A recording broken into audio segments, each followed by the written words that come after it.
Hello everyone, welcome to Education Community. I hope that you are doing fine and happy. Let's start current affairs discussion. साथियों, education community में आपका स्वागत है। Economy की series में हमारा जो नेक्स्ट न्यूज़ है वो एमएसएमई इंडस्ट्री के बारे में है।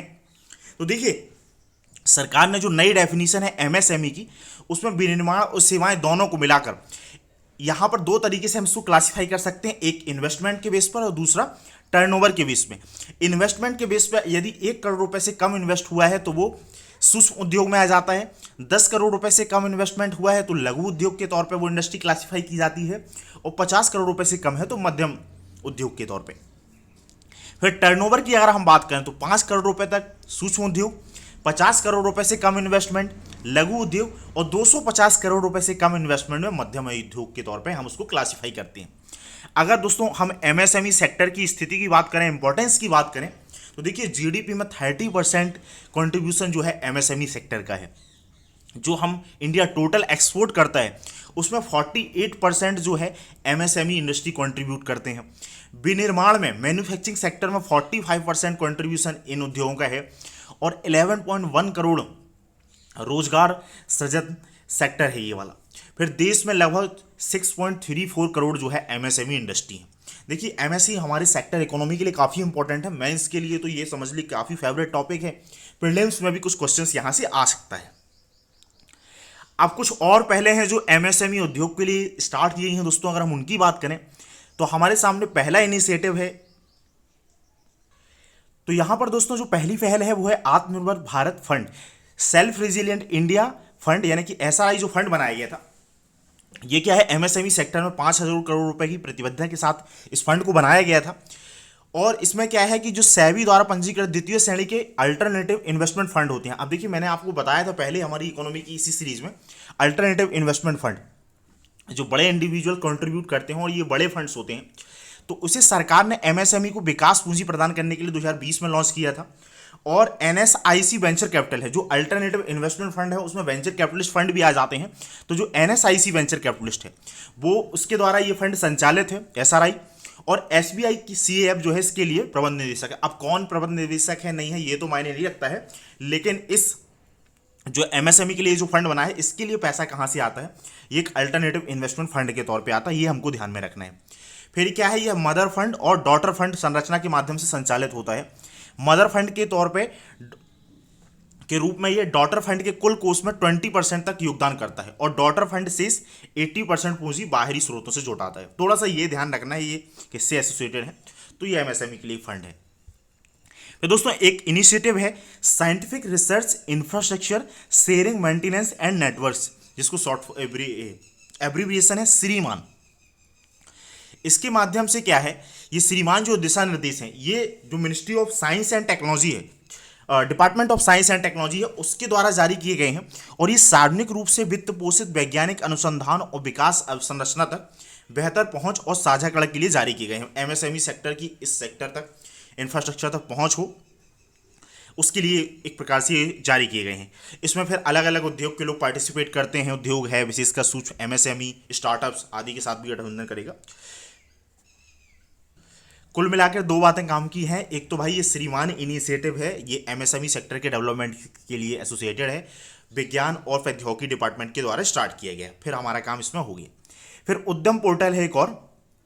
तो यदि हम उद्यम पोर्टल की बात करें तो ये क्या है कि जो एमएसएमई मिनिस्ट्री है उसके उद्यम पोर्टल पर पंजीकृत एमएसएमई की संख्या 1 करोड़ के ऐतिहासिक स्तर पर पहुंच गई है। देखिए, जो एमएसएमई मिनिस्ट्री है उसका एक पोर्टल है उद्यम पोर्टल। तो उसमें ये बताया है कि भाई एमएसएमई जो है हमारे देश में रजिस्टर्ड, उसमें जो पंजीकृत एमएसएमई, ऊपर तो हमने देखा अराउंड जो है 6 करोड़ 34 लाख जो है एमएसएमई है, लेकिन इसमें पंजीकृत पोर्टल में 1 करोड़ से ऊपर संख्या पहुंच गई है। तो एक बात तो क्लियर हो गई कि ये जो उद्यम पोर्टल है वो एमएसएमई मिनिस्ट्री का पोर्टल है। इसको क्या है 2020 में लॉन्च किया गया था। ये एक प्रकार ये क्या है कि ये जो इंडस्ट्री है एमएसएमई उनको प्रेरित करता है, उनको मोटिवेट करता है कि वो यहाँ पर रजिस्टर करें, ताकि उनको प्रायोरिटी सेक्टर में जो आने वाली एमएसएमई उनको उधार वगैरह दिया सके और उनकी एक प्रकार से सहायता की जा सके। तो दोस्तों नेक्स्ट जो न्यूज़ है हमारे सामने वो है एमएसएमई राष्ट्रीय सूक्ष्म लघु और मध्यम उद्यम board, national board of MSME. तो ये जो बोर्ड है एक प्रकार का स्टैट्यूटरी बोर्ड है, और इसको जो एमएसएमई एक्ट है जो 2006 में आया था उसके अकॉर्डिंग इसको बनाया गया है। ये क्या करता है, तो ये एमएसएमई सेक्टर के लिए, प्रमोशन के लिए, डेवलपमेंट के लिए जो भी रिस्पॉन्सिबल कारक है उनकी जांच करता हो, उस सेक्टर को प्रोत्साहन के लिए काम करता है ये फंड भी। तो बस ये आइडिया हो गया कि ये बोर्ड क्या है, स्टैट्यूटरी बोर्ड है, बस हो गया। फिर नेक्स्ट जो न्यूज़ है हमारे सामने वो है व्यापार प्राप्त बट्टा प्रणाली, ट्रेड रिसीवेबल्स डिस्काउंटिंग सिस्टम। देखिए ये क्या है, इस पहल में क्या होता है, जैसे एमएसएमई है, अब उन्होंने अपना कोई माल, जो कोई एमएसएमई है, कोई स्मॉल माइक्रो इंडस्ट्री है, कोई भी इंडस्ट्री है, उसने अपना कुछ सामान किसी बड़े इंडस्ट्रियलिस्ट को बेचा हुआ है, तो वो रिसिप्ट दे देते हैं कि आपको हम 2 महीने बाद भुगतान करेंगे, 3 महीने बाद भुगतान करेंगे, या 1 महीने बाद भुगतान करेंगे। अब ये एमएसएमई क्या है, ये छोटे उद्योग वाले होते हैं, तो इनको अगर तुरंत फंड मिल जाए तो ज़्यादा बेटर रहता है। तो मान के चलिए कि इनको 1 करोड़ रुपये लेना था, सामने वाले ने 1 करोड़ रुपये की रिसिप्ट जारी कर दी है कि हाँ भाई आपका सामान आया है, हम आपको 2 महीने बाद भुगतान करेंगे। तो ये रिसिप्ट जाके क्या है, ये थोड़ा कम में पैसे ले सकते हैं कि चलो भाई 1 करोड़ लेना था, एक काम करो कि 0.5% आप रख लो, 1% का कर लो, 99 लाख रुपए अभी हमको दे दो, आप 1% जो है वहाँ से लेना। हालांकि ये मैंने ज़्यादा अमाउंट बता दिया, उससे थोड़ा और कम रहेगा काफ़ी। तो ये पोर्टल में क्या है कि वहाँ पर इस तरीके की ये जो रिसिप्ट जो प्राप्त हुई है इसकी ट्रेडिंग वगैरह हो सकती है, तो उसकी ट्रेडिंग वगैरह हो सकती है जो भी रिसिप्ट वगैरह मिलती है। इसलिए यहाँ पे बोला गया है कि एमएसएमई की जो इनवॉइस हैं, बिल्स हैं, उनको अपलोड करने, स्वीकार करने, बट्टा देने, व्यापार करने और उनका निपटान करने के लिए एक मंच है ये। और भी प्लेटफॉर्म्स को जो लोग ट्रेड करते हैं उनको साथ में लेके आता है प्लेटफॉर्म, तो एमएसएमई वहाँ से अपना तुरंत लिक्विडिटी बनाए रख सकते हैं और उनकी जो रिसिप्ट है उस पर ट्रेडिंग आसानी से हो सकती है। तो उसके लिए पोर्टल बनाया गया था, और ये फाइनेंस मिनिस्टर ने जो है केंद्रीय सार्वजनिक क्षेत्र के उद्यमों को ट्रेड्स पर पंजीकृत होने का निर्देश दिया था, ताकि इसके माध्यम से क्या है वो जो बिल जारी करते हैं तो उसका इजीली जो है वहाँ पर ट्रेड जो है की जा सके। ज़्यादातर क्या है कि एमएसएमई है, तो बड़े जो सीपीएसयू हैं, सेंट्रल पब्लिक सेक्टर अंडरटेकिंग्स वगैरह या एंटरप्राइज, तो वो उनको अपना माल वगैरह बेचते हैं, तो वो आसानी से अपना इनवॉइस इसी प्लेटफॉर्म पर जारी भी कर सकते हैं और आसानी से उनको फंड भी तुरंत मिल जाएगा। फिर इसके बाद अगर हम बात करें इंडिया बिजनेस पोर्टल की, तो इसके बारे में हमने पहले भी कवर किया हुआ है न्यूज़। इंडिया बिजनेस पोर्टल है जो दोस्तों, ये क्या है, जो फॉरेन में जो इम्पोर्टर्स हैं, ये एक बी टू बी प्लेटफॉर्म है। हमारे इंडिया के जो एक्सपोर्टर हैं, एमएसएमई वाले या छोटे जो किसान हैं वो एक्सपोर्टर हैं, तो ये डायरेक्टली जो फॉरेन के इम्पोर्टर हैं उनसे कनेक्ट करता है। इसको क्या है, federation of Indian export organisation ने बनाया, एक प्रकार का ई कॉमर्स प्लेटफॉर्म है। तो यहाँ पे क्या है, हमारे यहाँ से एक्सपोर्ट करने वाले ज़्यादातर एमएसएमई वाले उद्योग में जो लोग आते हैं, और वहाँ पर इम्पोर्टर जो हैं, बिजनेस हैं, पीपल्स नहीं, तो एक प्लेटफॉर्म उनको मिल जाता है, वो आसानी से विदेशों में अपनी चीज़ें बेच सकते हैं और एक अच्छा मुनाफा कमा सकते हैं। तो उसके लिए पोर्टल बनाया गया है। किसके द्वारा ये विकसित किया गया है, तो याद रखना है अपने को, federation of Indian export organisation के द्वारा, FIEO के माध्यम से। फिर दोस्तों जो नेक्स्ट न्यूज़ है हमारे सामने वो यहाँ पर सेमीकंडक्टर इंडस्ट्री के बारे में है। सेमीकंडक्टर देखिए आज के टाइम पे बहुत उपयोगी है, इसलिए आर्टिकल हमारे लिए काफ़ी इंपॉर्टेंट हो जाता है। न्यूज़ हमारे सामने ये है कि इलेक्ट्रॉनिक्स और जो सूचना प्रौद्योगिकी मंत्रालय है उसके माध्यम से सरकार ने क्या है 76,000 करोड़ रुपए की अर्धचालक या सेमीकंडक्टर मिशन के लिए एक सलाहकार समिति के गठन की घोषणा करी है। 76,000 करोड़ की एक परियोजना है इस सेक्टर के लिए, तो उसके लिए एक सलाहकार समिति की घोषणा की गई है। ये न्यूज़ है, न्यूज़ बस हमको याद रखने के लिए उपयोगी है। हमारे लिए इंपॉर्टेंट है सेमीकंडक्टर, जो कि साइंस एंड टेक्नोलॉजी के पर्सपेक्टिव से इनको पूछा सकता है और इकोनॉमी के पर्सपेक्टिव से भी। तो अगर हम सेमीकंडक्टर्स के बारे में बात करें तो देखिए, जो ऐसे मटेरियल, कुछ मटेरियल्स होते हैं जो ऊष्मा के सुचालक होते हैं, जिससे इलेक्ट्रॉन्स का फ्लो हो सकता है। कुछ होते हैं जो कुचालक होते हैं, जैसे आयरन वगैरह है, कॉपर वगैरह है, तो उसमें बहुत तेज़ी से इलेक्ट्रॉन्स का फ्लो हो सकता है, एनर्जी पास हो सकती है। और जो लकड़ी वगैरह है या धातु जो वाली जो चीज़ें हैं वहाँ से एनर्जी फ्लो हो नहीं सकती, तो वो अर्धचालक वो आ जाते हैं कुचालक, ऊष्मा के कुचालक हो गए और सुचालक हो गए। लेकिन इनके जो बीच में आ जाते हैं वो कहलाए जाते हैं अर्धचालक। इसमें एक खासियत ये होती है कि इसमें विद्युत धारा की एक छोटी मात्रा का प्रवाह संचालन करने वाली विशेषताएं, क्षमता होती हैं। मतलब इसको क्या है कि ये बीज क्या जाते हैं, इनको काफ़ी मात्रा में अच्छे से रेगुलेट किया जा सकता है। इसलिए क्या है, इनको हम जो है एनर्जी प्रोडक्शन में और बैटरी वगैरह के लिए भी काफ़ी मात्रा में इनका उपयोग करते हैं। अगर हम सेमीकंडक्टर पर आधारित जो उद्योग हैं उनकी बात करें थोड़ा सा, तो कंप्यूटर के लिए अनुभव रखने वाले अन्य उद्योग, जो कंप्यूटिंग के लिए जो और भी कंप्यूटिंग से जुड़े सेक्टर हैं वहाँ पर सेमीकंडक्टर की ज़रूरत पड़ती है। मोबाइल डिवाइसेस में हमको ज़रूरत पड़ती है, दूरसंचार उपकरणों में ज़रूरत पड़ती है, ऑटोमेशन या स्वचालन कार्यस्थल कुल मिला के जो रोबोटिक इंडस्ट्री है, ऑटोमेशन इंडस्ट्री, वहाँ पे ज़रूरत पड़ती है, औद्योगिक मशीनरी में ज़रूरत पड़ती है, और ऑटोमोबाइल सेक्टर में सेमीकंडक्टर्स की हमको ज़रूरत पड़ती है। फिर यहाँ पर कुछ और विशेषताओं की अगर हम बात करें तो देखिए, अगर आप मैथ साइंस के स्टूडेंट हैं तो आपने डायोड, ट्रांजिस्टर और भी ऐसे जो इलेक्ट्रॉनिक डिवाइसेस होते हैं उनके बारे में 11वीं-12वीं में पढ़ा होगा। तो वहाँ पे क्या होता है, जो फोटोवोल्टाइक सेल्स हैं वहाँ पर अर्धचालक सामग्री उनमें लगी होती है और उसमें सबसे ज़्यादा उपयोग होती है। फिर क्या है, जो अर्धचालक उपकरण है वो विद्युत चालकता को या तो स्थायी या गतिशील रूप से विस्तार से नियंत्रित किया जा सकता है, और इसी कारण जो है इनका हम उस सेक्टर में उपयोग करते हैं। फिर यहाँ पर एक बात और बोली गई है कि अर्धचालक की जो बुनियादी आवश्यकता ये होती है कि ना तो ये विद्युत का बहुत अच्छा चालक होना चाहिए और ना ही बहुत बुरा चालक होना चाहिए। कुल मिला के दोनों के बीच का चालक और सुचालक के बीच का होना चाहिए। फिर दोस्तों, कुछ इनिशिएटिव्स की बात हम करें जिनको सरकार ने स्टार्ट किया हुआ है सेमीकंडक्टर इंडस्ट्री के लिए, तो पहला हमारे सामने इनिशिएटिव आ जाता है सेमीकॉन इंडिया कार्यक्रम। भारत में क्या है, जो अर्धचालक और डिस्प्ले विनिर्माण पारितंत्र के विकास हेतु कार्यक्रम है। देखिए, अभी हम जो भी चीज़ें इंपोर्ट करते हैं इलेक्ट्रॉनिक डिवाइस, उसमें ज़्यादातर जो डिस्प्ले होती उसमें इस इंडस्ट्री का उपयोग किया जाता है, और हम अभी उसमें एक्सपर्ट नहीं है। हमारी डिपेंडेंस चाइना है, वियतनाम है, चाइना है, और हांगकांग वगैरह पे हमारी काफ़ी डिपेंडेंस है, साउथ कोरिया वगैरह पे। तो सरकार ने उसके लिए ये सेमीकॉन इंडिया कार्यक्रम स्टार्ट किया है। इसमें क्या किया जाएगा, भारत में अर्धचालक निर्माण की सुविधा की स्थापना की जाएगी। फिर डिस्प्ले निर्माण के लिए फैसिलिटी प्रोवाइड की जाएगी। फिर संयुक्त अर्धचालक सिलिकॉन फोटोनिक संवेदक निर्माण, अर्धचालक असेंबली, कुल मिला के जो भी जुड़े हुए जो इसमें से स्मॉल इंस्ट्रूमेंट्स वगैरह भी जो इनके माध्यम से बनाए जाते हैं उनके लिए एक फैसिलिटी प्रोवाइड की जाएगी। फिर यहाँ पर हमने पहले ही बात करी है डिज़ाइन लिंक इंसेंटिव स्कीम्स की, कि जो चिप डिजाइनिंग वगैरह होती है उसके लिए इंसेंटिव्स प्रोवाइड किया जाएगा। फिर एक और हमारे सामने मिशन आ जाता है भारत अर्धचालक मिशन, इंडिया सेमीकंडक्टर मिशन है। तो ये क्या है, ये डिजिटल इंडिया कॉरपोरेशन के भीतर एक प्रकार से एक स्वतंत्र व्यवसाय प्रभाग के रूप में इसकी स्थापना करी गई है, इंडिया सेमीकंडक्टर मिशन के।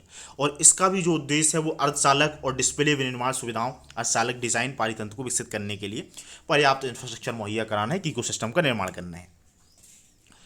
और इस योजना में क्या है, कुशल, सुसंगत और सुचारू कार्यान्वयन के लिए नोडल एजेंसी के तौर पर ये कार्य करेगा। फिर विदेशी पूंजी को आकर्षित करना है इस सेक्टर में। तो सरकार ने बोल दिया कि भाई इस सेक्टर के लिए हम 100% ऑटोमेटिक रूट से एफडीआई की अनुमति देते हैं। 100% कोई इंडस्ट्री इस सेक्टर में काम करना चाहती है तो ऑटोमेटिक रूट से यहाँ पे आ सकती है, उसको आरबीआई की या सरकार की अनुमति लेना पड़ेगी और इस सेक्टर में काम कर सकती है। फिर क्या है कि एक और है modified special incentive package schemes, M-sips, ये स्कीम है। तो ये स्कीम क्या है, 2017-18 के बजट में इसको स्टार्ट किया गया था। इलेक्ट्रॉनिक डिपार्टमेंट फंड जैसी प्रोत्साहन योजनाओं के लिए आवंटन में इसको वृद्धि की गई थी ताकि अर्धचालक सेक्टर को बढ़ावा मिले। तो ये कुछ संबंधित प्रोग्राम इनिशिएटिव्स हैं, मेंस में लिखने के लिए काम आ सकते हैं। प्रीलिम्स में क्या है, एज सच इसमें थोड़ा सा डिपार्टमेंट मिनिस्ट्री पूछ सकते हैं, तो अभी इसमें ऐसी कोई जानकारी दे नहीं गई है। फिर कुछ और हम पहल की बात करें, एक और चीज़ है programme for development of semiconductors and display manufacturing ecosystem in India. देखिए क्या है, ये जो स्कीम्स और प्रोग्राम्स वगैरह हैं इनके नाम ही में ही क्लियर है कि ये भाई किससे संबंधित है। तो ऐसा इसमें बहुत ज़्यादा ऐसा कोई इंपॉर्टेंस क्वेश्चन बन नहीं पाएगा प्रीलिम्स के लिए, तो हम इसमें आगे बढ़ जाते हैं। मेंस में लिखने के लिए काम आ जाएगा। तो अगर हमने ऊपर के 2-3 इनिशिएटिव याद रख लिए तो वही लिख देंगे, इतने बड़े बड़े नाम लिख के तो हमारा टाइम भी कंज्यूम ज़्यादा हो जाएगा। फिर एक क्या है, सप्लाई चेन रिजिलियंस। दोस्तों एक चीज़ है, यूएस के द्वारा एक जॉइंट स्टेटमेंट रिलीज़ किया गया था। वर्ल्ड में जो भी सप्लाई चेन है उनके ऊपर एक ये जॉइंट स्टेटमेंट रिलीज़ किया गया था और भारत ने भी उसको अपनाया हुआ है। देखिए असल में सप्लाई चेन में क्या है कि कोई भी चीज़ बनती है आज के टाइम पे, क्या है जो सप्लाई चेन, कोई भी चीज़ जहाँ से वो मैन्युफैक्चर होती है और जहाँ तक उसको जाना है, तो जो जो एक्टिविटीज़ उसमें आ जाती हैं वो सब सप्लाई चेन में आ जाता है। तो हमारा प्रयास होता है ग्लोबल लेवल पे सप्लाई चेन जो मैनेजमेंट है वो काफ़ी स्मूथ लाइन हो ताकि चीज़ें टाइमली पहुँच सकें और कम से कम उसकी लॉजिस्टिक्स कॉस्ट हो। अब अभी ज़्यादातर दुनिया में जो सप्लाई चेन है वो चाइना पर डिपेंडेंट है और चाइना ने कोविड के दौरान क्या है उसका फ़ायदा उठाया। तो यूएस ने एक इनिशिएटिव स्टार्ट की है कि सप्लाई चेन का क्या है एक प्रकार से डिसेंट्रलाइजेशन हो या कुल मिला के रसिया और चाइना ओरिएंटेड ना हो। तो ज़्यादातर जो यूएस और उसके जो साथी कंट्री हैं, यूएस का जो विजन है उसमें कभी ये लोग समस्या ना पैदा कर सकें, तो ये उसके पर्पज़ से स्टार्ट किया गया। तो ये सप्लाई चेन की बात हो गई। फिर क्या है, भारत, जापान और ऑस्ट्रेलिया ने भी आपूर्ति श्रृंखला लचीलीपन पहल SCRI शुरू की है। एक जो इंडो पैसिफिक रीजन में भारत, जापान और ऑस्ट्रेलिया ने भी एक ये परियोजना स्टार्ट करी है सप्लाई चेन के लिए, और ये पहले हिंद प्रशांत क्षेत्र में आपूर्ति श्रृंखला में चीन के प्रभुत्व का मुकाबला करने के लिए। तो यहाँ पर ये जो रीजनल इस क्षेत्र में आ जाएंगे एक प्रकार से, इन लोगों ने पहल की है, वहाँ पे यूएस ने स्टार्ट करी है, और यहाँ पे ये चाइना को काउंटर करने के लिए इंडिया, जापान और ऑस्ट्रेलिया ने इस पहले स्टार्ट करी है। फिर एक चीज़ है north east capacity building 2.0 project है। इसका जो वित्त पोषण है ये इलेक्ट्रॉनिक्स और सूचना प्रौद्योगिकी मंत्रालय के द्वारा किया जा रहा है। इसका उद्देश्य क्या है कि जो नॉर्थ ईस्ट के नागरिक हैं, सिटीजन्स हैं, उनकी सोशियो इकोनॉमिक सिचुएशंस को जो है उनको बेटर करना है और उनको स्किल्स वगैरह प्रोवाइड करनी है। फिर इसमें जो कार्यान्वयन एजेंसी है वो राष्ट्रीय इलेक्ट्रॉनिकी एवं सूचना प्रौद्योगिकी संस्थान के आगरतला, आइजोल, गंगटोक, गुवाहाटी, इम्फाल, ईटानगर, कोहिमा और शिलांग में स्थित केंद्रों के माध्यम से इसको इम्प्लीमेंट किया जाएगा। जितने भी नॉर्थ ईस्ट के राज्य हैं उनकी जो है यहाँ पर कैपिटल दी हुई है। तो जब भी आप देखें तो काम की इन्फॉर्मेशन ये है कि इसको मैप में देख लें कि कहाँ कहाँ कौन कौन सी कैपिटल है, उनका नॉर्थ ईस्ट का क्रम क्या है, नॉर्थ से साउथ का उनका सीक्वेंस क्या आएगा, ईस्ट से वेस्ट का क्या आएगा, वो चीज़ हमारे लिए इंपॉर्टेंट हो जाएगी। फिर नेक्स्ट दोस्तों हम बात करें टेक्निकल टेक्सटाइल्स की। देखिए हम कपड़ों का उपयोग क्यों करते हैं, तो भाई एक तो क्या है कि कपड़ों का उपयोग जो है हम करते हैं मतलब एक तो क्या है कि हमने जो हजारों साल से आदि मानव काल से लेकर यहाँ तक की परंपरा विकसित की है कि हमारी समाज में, हमारी सोसाइटी में, पीपल्स के बीच में ये वो है कि भाई हमको अपने शरीर को ढकना है। तो एक तो वो उपयोग है। दूसरा मेन उपयोग ये है कि आज के टाइम पे सौंदर्य वाले कपड़े बनाए जाते हैं। तो इनसे परे जो कपड़े किसी विशेष उद्देश्य के लिए बनाए जाते हैं, जैसे कि कोई अब भाई आर्मी में है, उनके लिए कोई स्पेशल किस्म की जैकेट बनानी है, या किसी इंडस्ट्री में कोई अगर कोई स्पेस टूरिज्म वगैरह के लिए कोई जा रहा है तो वहाँ के लिए अगर जो कपड़ों की ज़रूरत है, या कोई मेडिकल इंडस्ट्री में है तो वहाँ के लिए हमको कोई विशिष्ट किस्म के कपड़ों की ज़रूरत है, वो नॉर्मल मटेरियल से नहीं बनाए जाते। तो वो चीज़ें आ जाती हैं टेक्निकल टेक्सटाइल्स के बारे में। अब ये टेक्निकल टेक्सटाइल्स की हम थोड़ी सी बात करें तो ये क्या है, ग्लोबल, और इसमें कुछ हम भारत के वस्त्र उद्योग की बात कर लेते हैं। तो वैश्विक जो टेक्सटाइल मार्केट है उसमें इंडियन जो टेक्सटाइल मार्केट की हिस्सेदारी वो अराउंड 6% है। फिर भारत में जो कपड़ा क्षेत्र में और जो टेक्सटाइल का हिस्सा है वो 5 से 10% है। लेकिन इसके विपरीत अगर हम विकसित देशों में देखें तो 30 से 70% के बीच में उनमें उनके जो टेक्सटाइल इंडस्ट्री है उसमें टेक्निकल टेक्सटाइल की हिस्सेदारी 30 से 70% है, लेकिन भारत में भी 5 से 10% है, यानी कि हमको और विकास की इस सेक्टर में ज़रूरत है। फिर भारत में क्या है, वस्त्र और परिधान के विश्व के सबसे बड़े उत्पादकों में से एक है, और भारत विश्व में वस्त्र और परिधान का छठा सबसे बड़ा निर्यातक है। फिर दोस्तों इसके लिए जो मिशन स्टार्ट किया गया है टेक्निकल टेक्सटाइल के, देखिए जैसे ये पैकटेक की नाम है, होमटेक है, क्लॉथटेक है, ओकाटेक है। देखिए अलग अलग इंडस्ट्री में हमको ऐसे वस्त्रों की ज़रूरत होती है जो कि हमारी बॉडी को हार्म न करें, या कोई विशेष उद्देश्य से बनाए जाते हैं, विशेष प्रकार के मटेरियल का यूज़ करके, तो उसमें आ जाते हैं। उनके अलग अलग नाम हैं, प्रोटेक है, एग्रोटेक है जो एग्रीकल्चर इंडस्ट्री में ज़रूरत पड़ेगी, इनकी बेल्टेक है बिल्डिंग सेक्टर में, मोबाइल टेक है मोबाइल सेक्टर में, ऑटोमोबाइल सेक्टर के लिए जरूरत पड़ती है, स्पोर्ट टेक है स्पोर्ट सेक्टर में जो टेक्निकल टेक्सटाइल्स की ज़रूरत पड़ती है, जियो टैक है, इंडटेक है, मेडटेक है। तो अगर ऐसे 4-5 नाम आ जाएं और ये किससे संबंधित है वो टेक्निकल टेक्सटाइल से संबंधित हो जाएंगे। फिर ये इसके लिए एक मिशन स्टार्ट किया गया था फाइनेंशियल ईयर 2020-21 से वित्त वर्ष 2023-24 के लिए की अवधि में क्रियान्वित किया जाएगा। इसके 4 घटक थे कि भाई इस सेक्टर में R&D को बढ़ावा देना है, रिसर्च को, डेवलपमेंट को, इनोवेशन को बढ़ावा देना है, प्रोत्साहन और बाजार विकास के लिए प्रोत्साहन देना है, शिक्षा, प्रशिक्षण और कौशल एजुकेशन देना है, ट्रेनिंग देनी है, स्किल्स प्रोवाइड करनी है, और निर्यात संवर्धन, एक्सपोर्ट को प्रमोशन देना है। तो ये चीज़ें थी। फिर इससे संबंधित कुछ और हम बात करें, मानव निर्मित फाइबर के वर्गीकरण के बारे में अगर हम देखें तो देखिए जो कार्बनिक कुछ फाइबर होते हैं, कुछ होते हैं अकार्बनिक। देखिए ये चीज़ें इंपॉर्टेंट हो जाती हैं, यूपीएससी इन पर क्वेश्चन पूछता रहता है। जो प्राकृतिक रूप से जो बहुलक से बनाए जाते हैं जो फाइबर, वो है विस्कोस है, क्यूफ्रो एसीटेट है, ट्राई एसीटेट है, लायोसेल, मॉडल, इलास्टोडीन है। ये चीज़ें ये आ जाएंगी प्राकृतिक बहुलक से जो प्राप्त होते हैं फाइबर वाले फाइबर। और जो कृत्रिम बहुलक है जैसे पॉलिस्टर है, पॉलीएमाइड है, एक्रेलिक है, मॉड एक्रेलिक है, पॉलीएथिलीन है, इलेस्टेन है, अरामिड है। फिर अकार्बनिक की अगर हम बात करें तो कार्बन, सिरेमिक, ग्लास, कांच, धातु इत्यादि हैं। मानव निर्मित फाइबर की अगर हम बात करें दोस्तों तो क्या होता है, एक तो हमारा नेचुरल फाइबर है, और जैसे कि कपास है, जूट है, रेशम इत्यादि है। तो ये पादपों से और जो जंतु हैं, प्राणियों से, उनकी खाल वगैरह से प्राप्त होते हैं, जैसे कपास है, जूट है, रेशम है।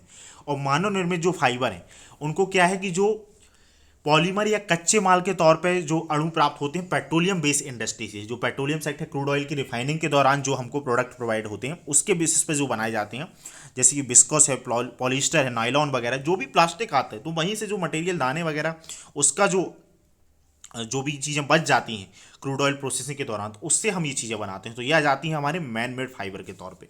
एग्जांपल है विस्कोस, पॉलिस्टर, नायलॉन, हमने यहाँ पे देख भी लिया। थोड़ा सा अपने को ध्यान रखना है ये कौन कौन से जो है फाइबर हैं, और अगर उससे संबंधित कुछ और भी न्यूज़ आएगी तो हम इसी में देख लेंगे।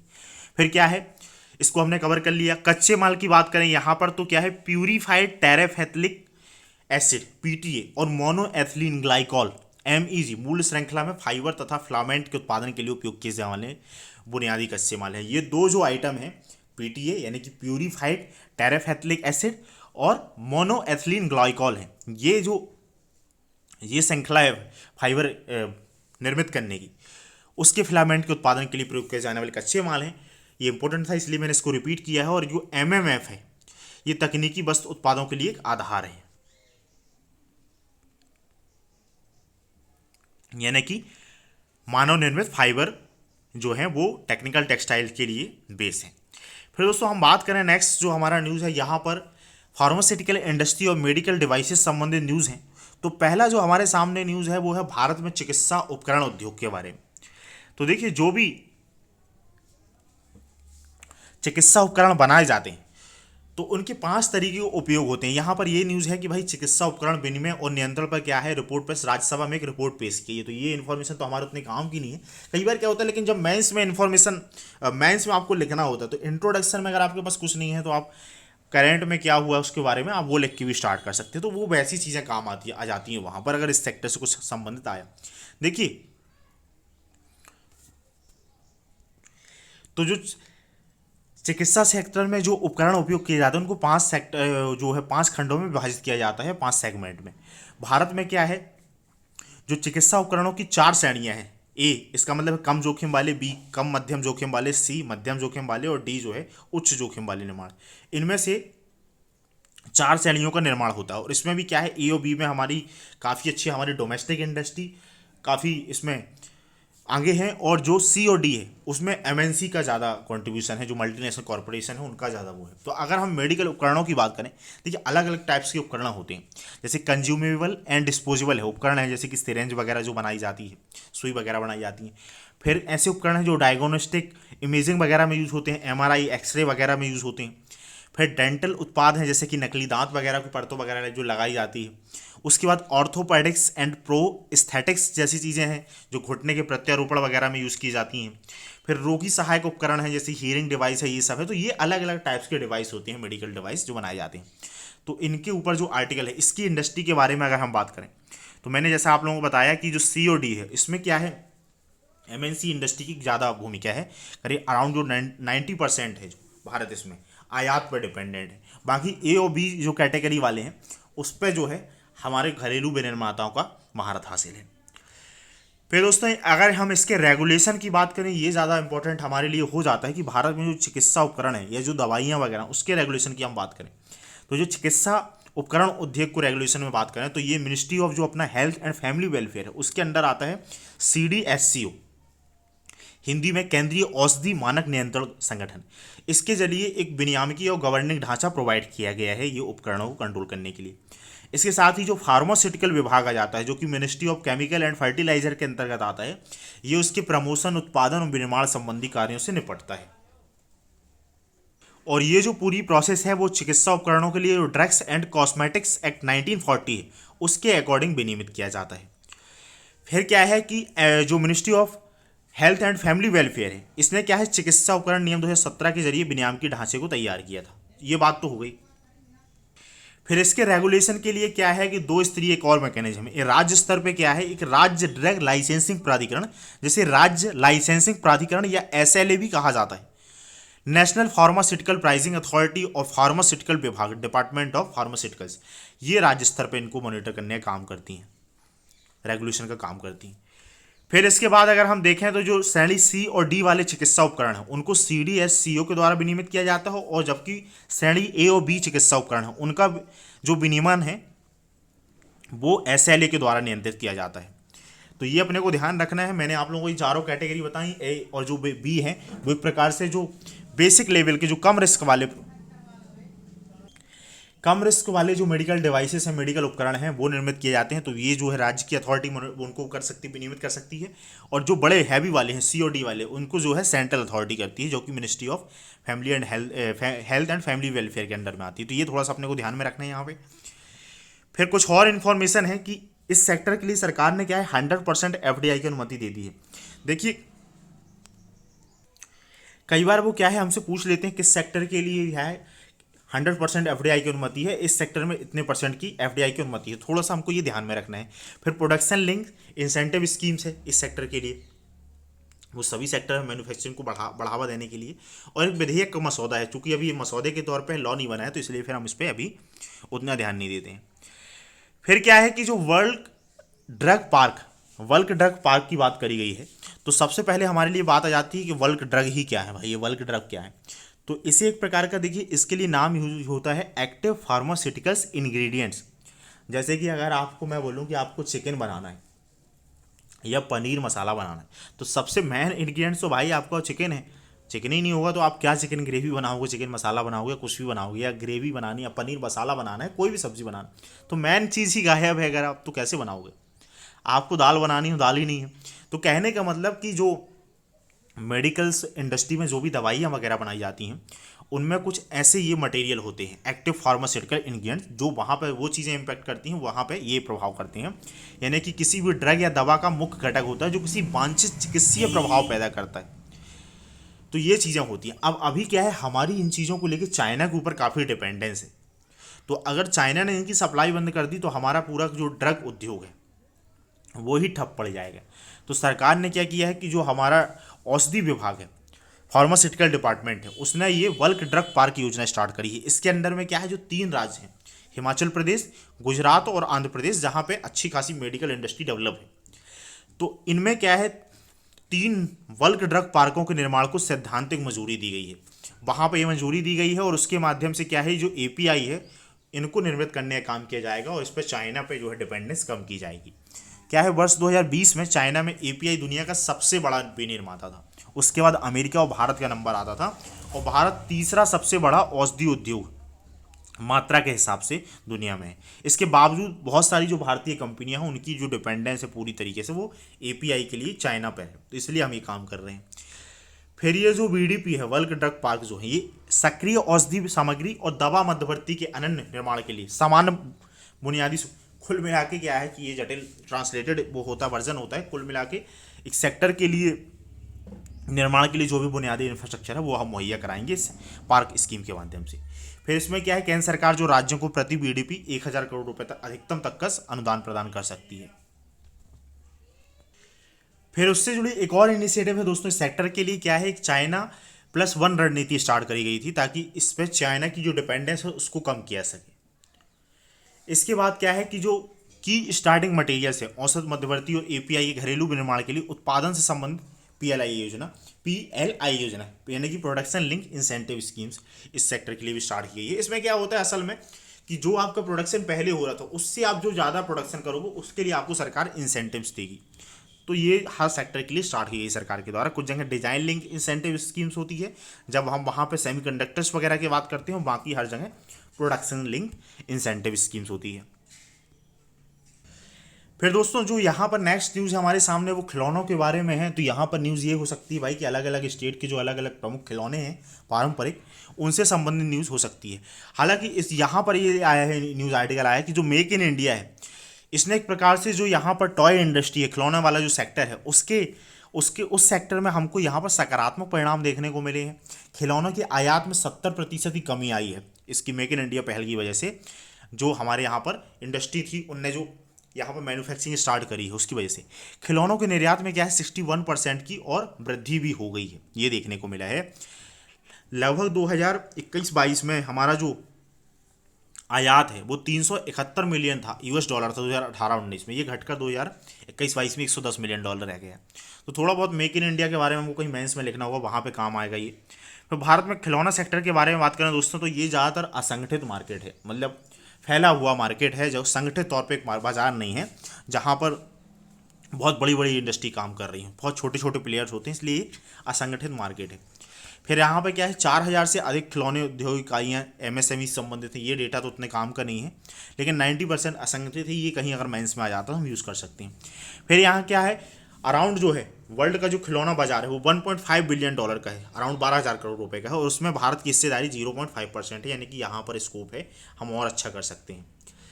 अगर हम भारत में खिलौनों की बात करें दोस्तों, ये हमारे लिए प्रीलिम्स में इंपॉर्टेंट हो सकता है। पंजाब के जो प्रमुख खिलौने हैं वो छनकना, सीटी वाला खिलौना कोई है, ये घुग्गू की बात करी जाती है, लट्टू जो घुमाने का वो पंजाब से आता है, हंदबई किचन सेट है, तो ये पंजाब के प्रमुख खिलौने हैं। उत्तर प्रदेश की बात करें तो वाराणसी की लकड़ी के खिलौने हैं। फिर उड़ीसा में संबलपुर के खिलौने हैं और कागज़ की लुगदी और पत्थर के खिलौने हैं।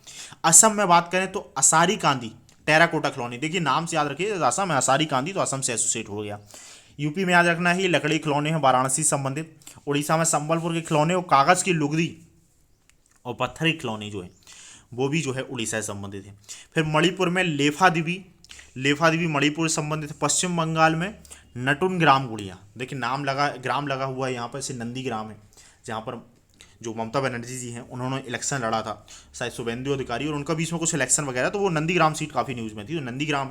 इसी तरीके से ग्राम से हम नाटुन ग्राम जोड़ लेंगे, तो ये नाटुन ग्राम में नाटू नाटू ना करके ये पश्चिम बंगाल हो गया। तेलंगाना की बात करें तो निर्मल खिलौने तेलंगाना में निर्मित किए जाते हैं। बिहार में कन्यापुत्री है, सिक्की बर्क है, ये ध्यान रखना। तमिलनाडु में क्या है, तंजावुर गोली गुड़िया, चोप्पू सामान, ये कहाँ पर, तमिलनाडु में निर्मित किए जाते हैं। फिर आंध्र प्रदेश की बात करें तो एटिकोप्पा खिलौने, एडिकोप्पा खिलौने जो है वो आंध्र प्रदेश के, और कोंडापल्ली खिलौने, इनके बारे में याद रखिए, न्यूज़ में बने रहते हैं। क्या है, चाइना से बहुत सारा खिलौने की हमारे यहाँ पर एक प्रकार से डंपिंग टाइप की चालू है, हमारे बहुत सारा हमारे खिलौने के ऊपर डिपेंडेंस है, चाइना के ऊपर डिपेंडेंस हो गई थी, और चाइना की वजह से ये जो हमारे पारंपरिक खिलौने थे, कोंडापल्ली खिलौने जो हैं और एडिकोप्पा खिलौने, इनके एक्सपोर्ट में काफ़ी कम हो, इनका जो एक्सपोर्ट नहीं, इनका जो सेल है उसमें काफ़ी कमी आई। इसकी वजह से इस सेक्टर में जो लगे लोग हैं उनके आजीविका में काफ़ी नुकसान हो रहा है। फिर कर्नाटक के जो खिलौने हैं वो है चन्नपटना खिलौने और किन्नाली खिलौने। महाराष्ट्र में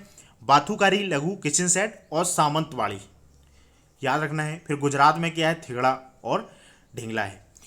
तो ये खिलौने हैं प्रमुख अलग अलग जो भारत के राज्यों की, ये चीज़ हो गई। फिर इस सेक्टर की अगर हम कुछ और बात करें तो मेक इन इंडिया की क्या है कि हमारा यहाँ पे ये वाला है कि भारत में बिकने वाले अराउंड 85 to 90% जो खिलौने हैं वो चीन में बनते हैं। अब इसकी वजह यह है कि चाइना के खिलौने काफ़ी सस्ते होते हैं, तो इस सेक्टर में इंपॉर्टेंट हो जाता है। हालांकि जो हमारे यहाँ पर क्वालिटी काउंसिल ऑफ इंडिया है उसने बोला कि जो इंडिया में आयातित खिलौने उसमें 67% जो है वो क्वालिटी में जो है उतने अच्छे नहीं है। मतलब यहाँ पे ऐसा हो सकता है कि चाइना वगैरह ने क्या किया है कि भाई उनका जो प्लास्टिक वेस्ट वगैरह है, जो भी वेस्ट मटेरियल है उसका यूज़ करके अच्छे खिलौने बना तो दिए, दिखने वाले अच्छे खिलौने बना दिए, लेकिन उसकी क्वालिटी बेटर नहीं है। तो इसलिए यहाँ पर क्वालिटी काउंसिल इंडिया ने भी बोला है कि भाई ये खिलौने सही नहीं। फिर स्थानीय अर्थव्यवस्था को बढ़ावा देना, इस पूरे सेक्टर का उद्देश्य ही प्रीलिम्स के लिए हमारे काम के लिए इन्फॉर्मेशन ये है कि भाई जो सेक्टर है ना, ये इसमें अलग अलग राज्यों के प्रमुख खिलौने हैं, ये थोड़ा सा आप ध्यान रख लेना, बस इतनी जानकारी। फिर खिलौनों के लिए जो आदेश 2020 में जारी किया गया था, और इस आदेश को जरिए जो है जो BIS है, जो कि मिनिस्ट्री ऑफ कंज्यूमर अफेयर्स के अंतर्गत आ जाता है, तो उसने इन नियमों को अनिवार्य कर दिया था कि आपको ये स्टैंडर्ड मेंटेन करने हैं। अब हो गई जानकारी इसमें संबंधित। नेक्स्ट